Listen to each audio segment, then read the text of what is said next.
Hello and welcome to Outside the Rope Nine's cricket digital show previewing what is going to be one of the biggest Australian summers we have ever seen. My name is Sam Djodan, a reporter with Nine News, joined by two of the best in the business, Dan Brettig from The Age and Tom Decent from the Sydney Morning Herald. Gentlemen, how you going? Well, you, Sammy?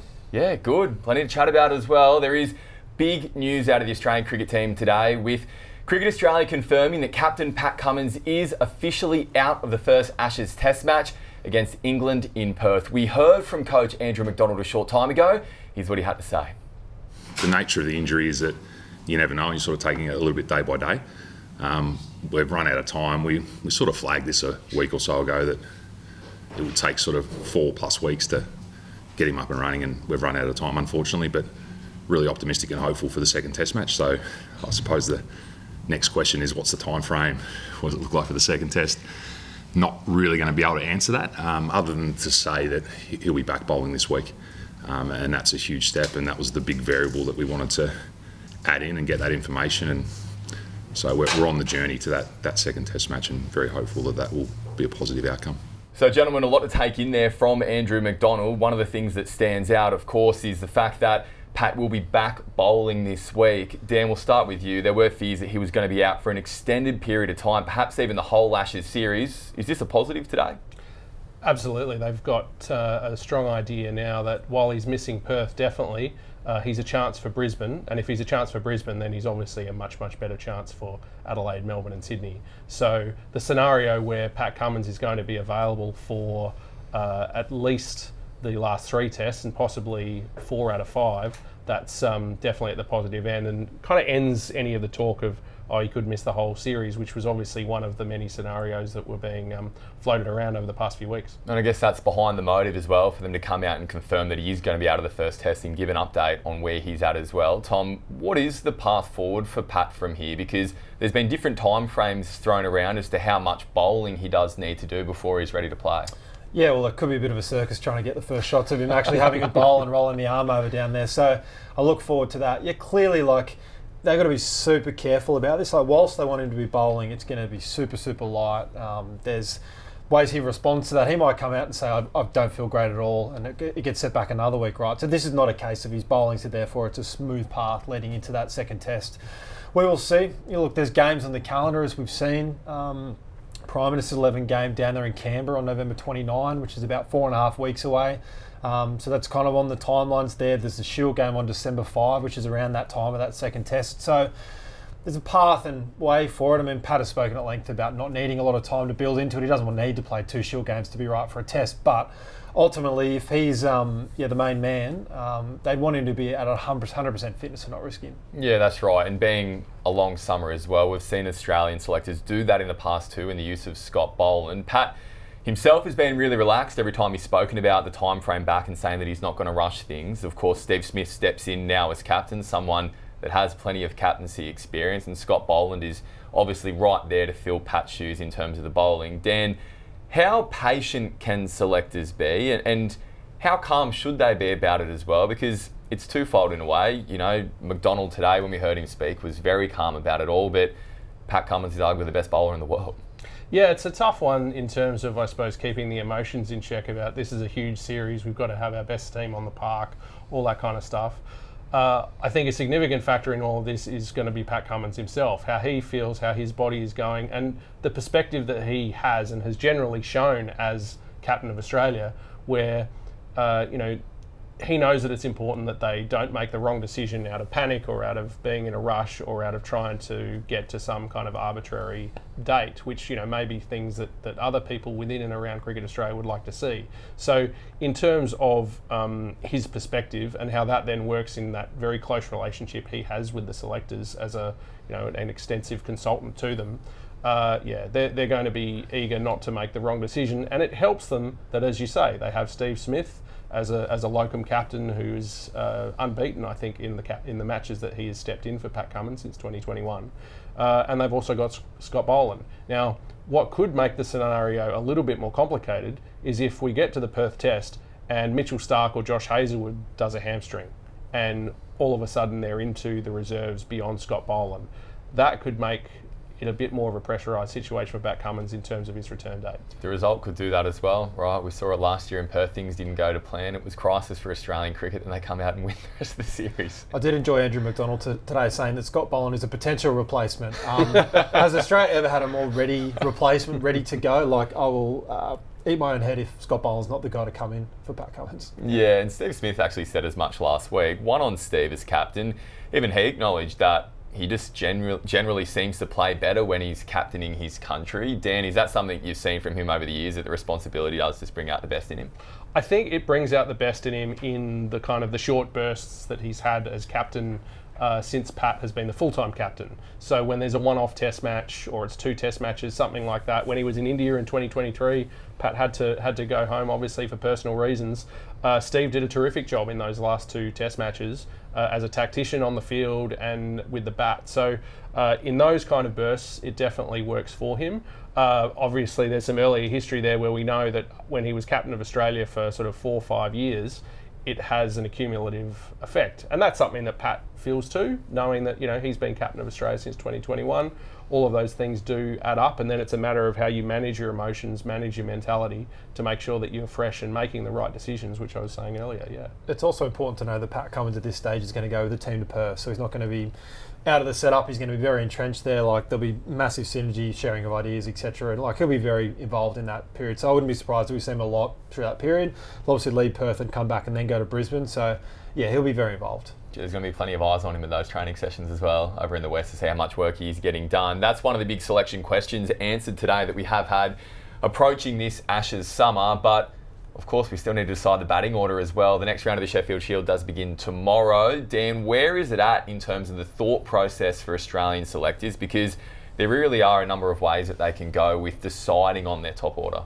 Yeah, so I think one of the most important things they've got to figure out in the next week or so is, where is Cameron Green at from a bowling perspective, and where is Beau Webster at from a bowling perspective? If Cameron Green isn't going to be ready to bowl, and we've got to remember he's only bowled 4 red ball overs in over a year since he had back surgery last year.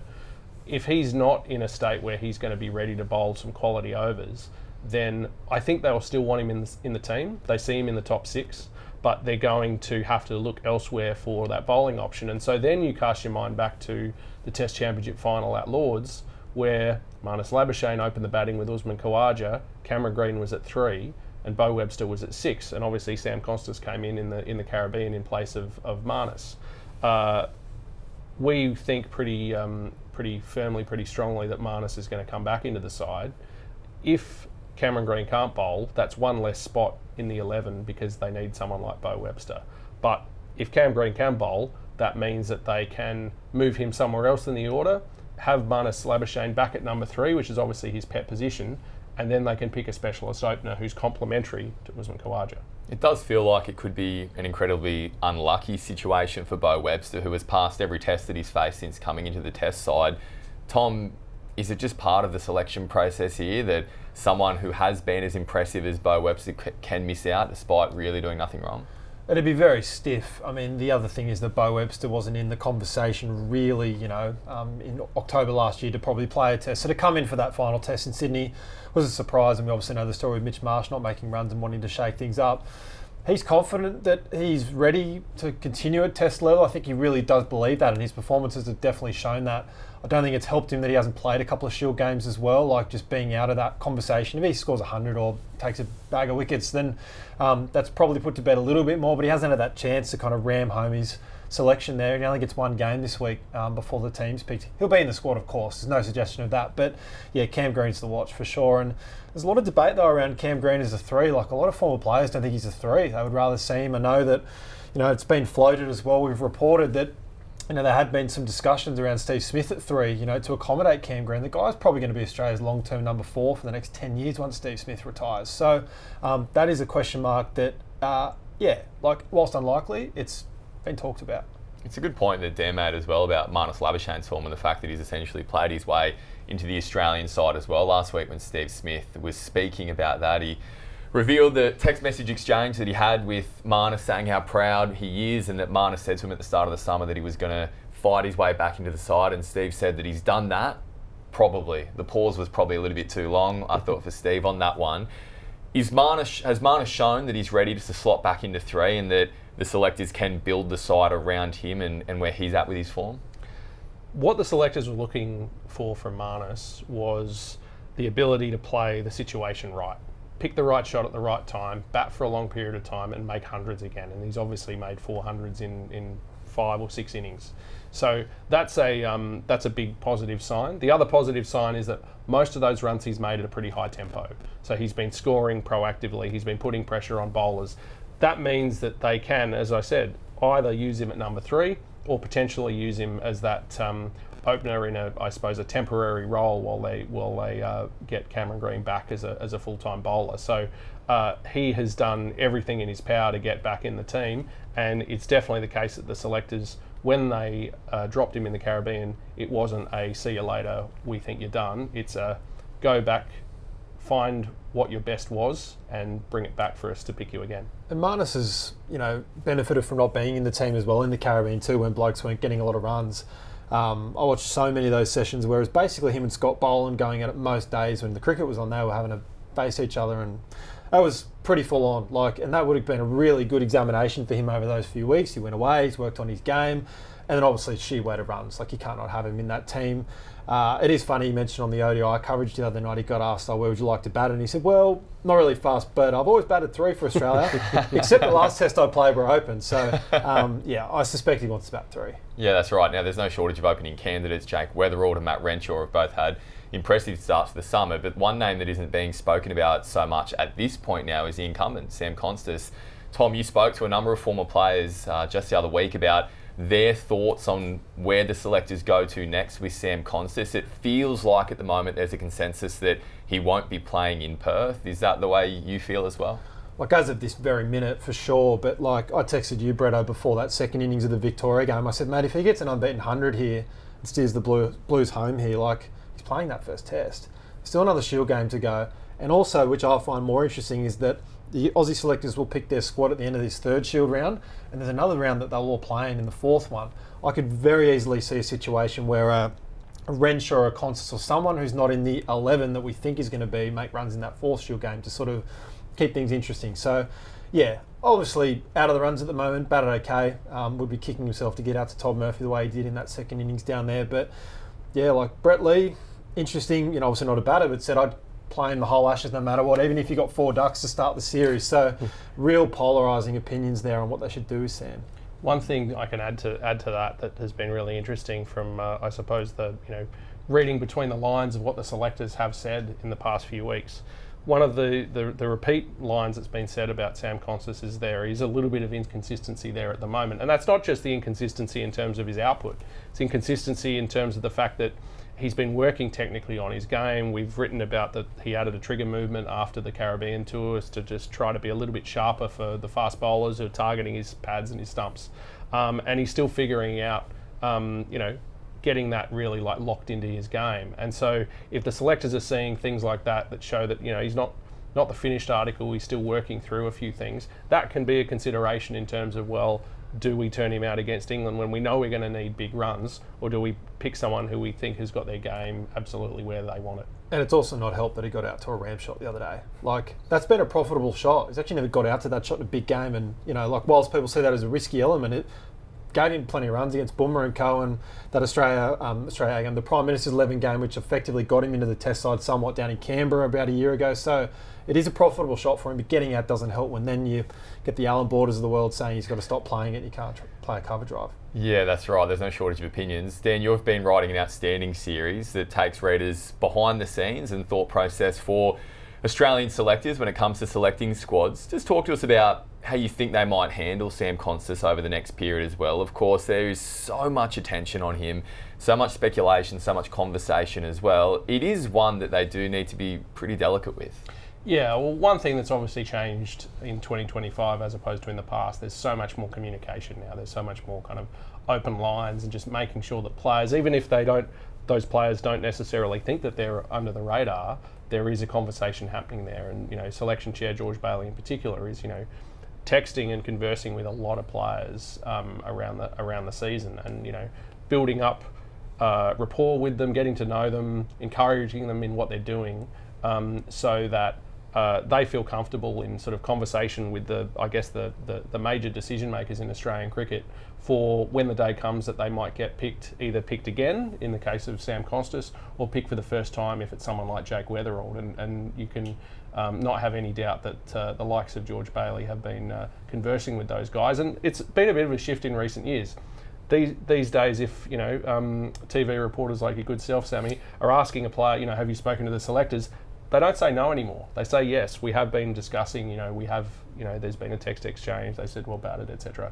It's a lot more open. Whereas there was a long time there where the selectors were seen to be kind of offered a bit of studied distance from the players. Yeah, and it's an interesting position that Australian cricket is currently in ahead of naming its squad for the Ashes as well, because there are still so many question marks. I want to ask the both of you whether there's an expectation for any smokies to be in the mix for selection. I'll offer this one up straight away, is that Andrew McDonald spoke a short time ago and spoke rather glowingly about Mitchell Marsh as well. He's someone that was obviously dropped from the test setup, like you mentioned earlier, Dan, last summer, and said that he's playing as well as he's seen him play in terms of his ball striking and the way he looks at the crease as well. Is Mitchell Marsh a chance to be named in this squad? First squad, I would say unlikely at this stage. They're probably needing a backup bowler and probably got a... I'd say Mitch for the first one, but I definitely know for sure they're wanting to keep players on the hook in terms of like staying ready. Things don't go right the first one or two tests, like they can definitely make some changes there. And Mitch Marsh, like Sam Konstas, the circuit breaker if things aren't going well for Australia. There are a few smokies. I mean, for the first squad, probably writes itself. But again, there's two more Shield games, at least one that really matters as well. Like Curtis Patterson made back-to-back hundreds in a CA11 game, was playing a test 2 weeks later, so like it can happen. Well, even if you think about last summer, we were talking about this before about, Bo Webster moved up in the order of preference rapidly because of circumstances, because of injury, because of the state of the series. So there will definitely be a player or two who, we're not thinking of right at the moment. Mitch Marsh is definitely one, because the way that he plays is seen as a way that's going to be effective against the type of attack that England are going to bring. They're bringing a lot of fast bowlers. They don't really have any spin bowling. They're going to, hopefully bowl quite a few short ones, and that's exactly Mitch Marsh's bread and butter. So, I think he's a strong chance to figure at some point in the series. And then, we can't forget someone like Josh Inglis, who's already played Test cricket successfully in Sri Lanka earlier this year. Another aggressive, role player, can bat pretty much anywhere in the top 6. So he's another one I think to keep an eye on. Well, Marsh showed that at Headingley in the last Ashes series in 2023. That timeless quote where he said he was only here for a holiday. Ended up playing in a Test match and making 100.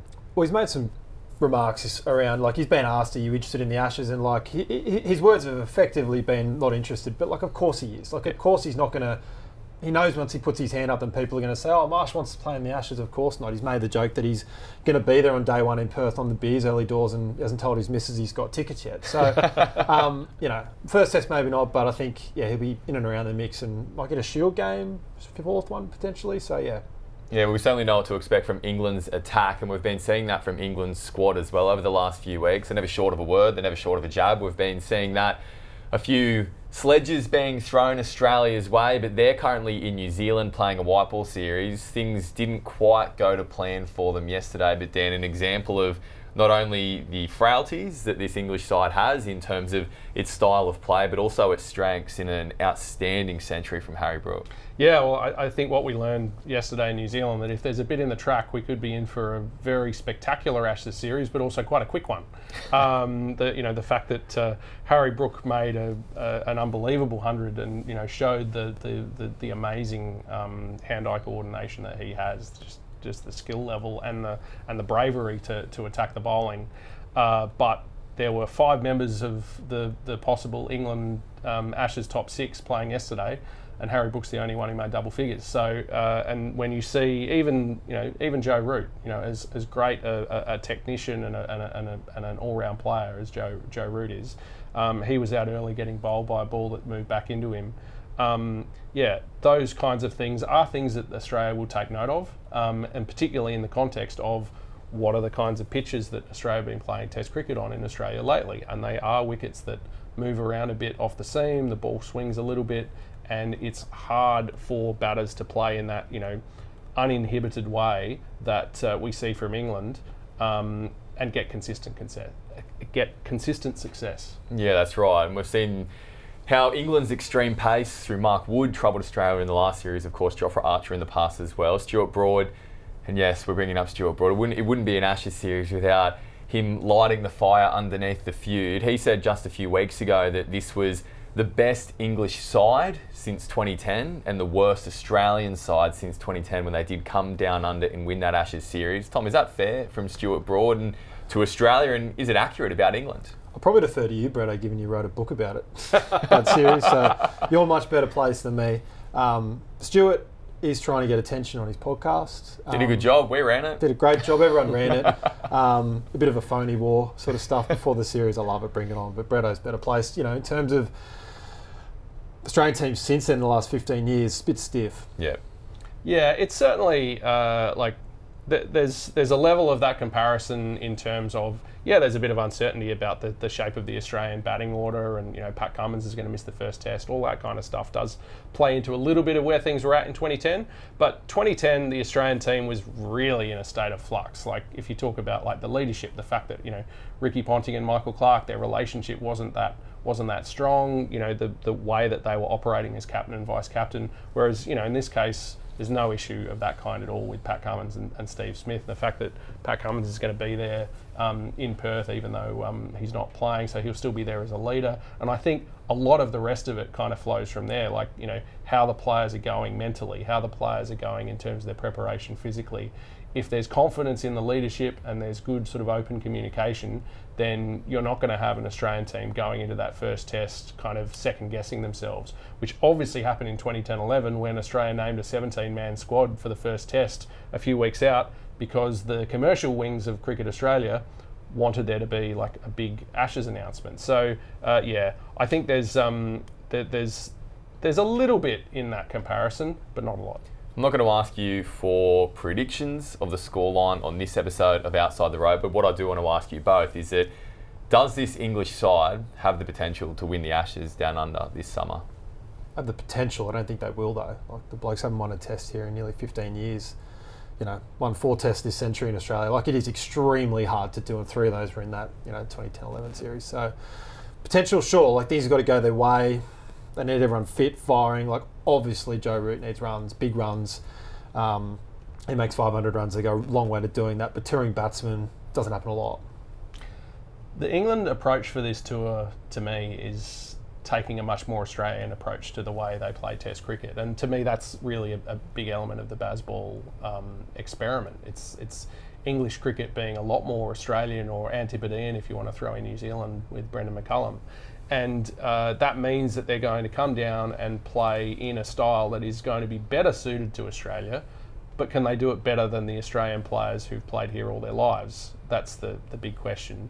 I think that England will win a test match this summer, at least one, but I still think Australia will win the series. And I actually think it'll be quite similar to what we saw last summer, where it was a ding-dong battle against India, but the final scoreline was 3-1 to Australia. Well, sounds like Ollie Robinson will be floating around in grade cricket too down here during the Ashes. Yeah, very interesting. Well, we've seen some interesting send-offs already this summer in grade cricket. I'm sure there'll be a few coming his way. Absolutely. So going to play seconds with Archie Vaughan? No, yeah, that is a good story. Once spun them to victory on the weekend, I think, Archie Vaughan. But no, Ollie Robinson will be appearing for the students, Sydney Uni, for a couple of games during the time. So.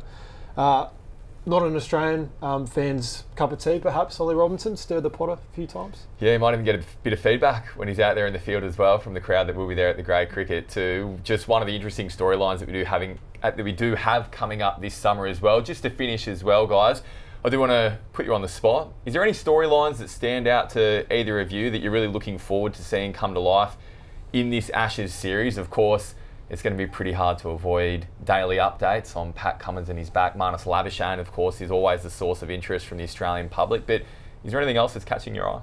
I think what happens with Usman Khawaja is a pretty significant one. Like, there's obviously talk about, does he get to play the whole series if he's not making runs? I think retirement has got to be on his mind in terms of when's an ideal time to finish. So what's happening with him and how he is performing in the context of how the rest of the team is going, I think that's going to be a pretty important one. Nicked my idea, 100%. Like his double century in Gaul was brilliant, but outside of that, it has been a lean trot. So I don't think he deserves the right to play all 5 tests. He's going to need to score runs, and they will assess that after a couple of tests to see how he goes. Clever from Andrew McDonald after the Windies to say, like, he will be our guy. He's going to play, start in the Ashes, so it's kind of knocked all that to bed. And more focus has been on Sam Konstas. But yeah, a test in Perth and then a day-nighter in Brisbane, like probably not the 2 tests you really want when you're trying to stay, not in the side, but make big runs. Scott Boland's durability will be a big one. He hasn't started a summer, to my knowledge, so for Australia he's played obviously throughout. But obviously in the 2023 Ashes got taken apart a bit at 5 and over. So yeah, his durability, and he takes wickets as well. That selection will be very interesting if a couple of the others don't. Yeah, there's plenty to talk about. We will be back on the next episode of Outside the Rope to break it all down. We will have an Australian squad announced by then as the countdown continues to one of the most anticipated summers in Australian cricket history and the Ashes. Thanks for watching.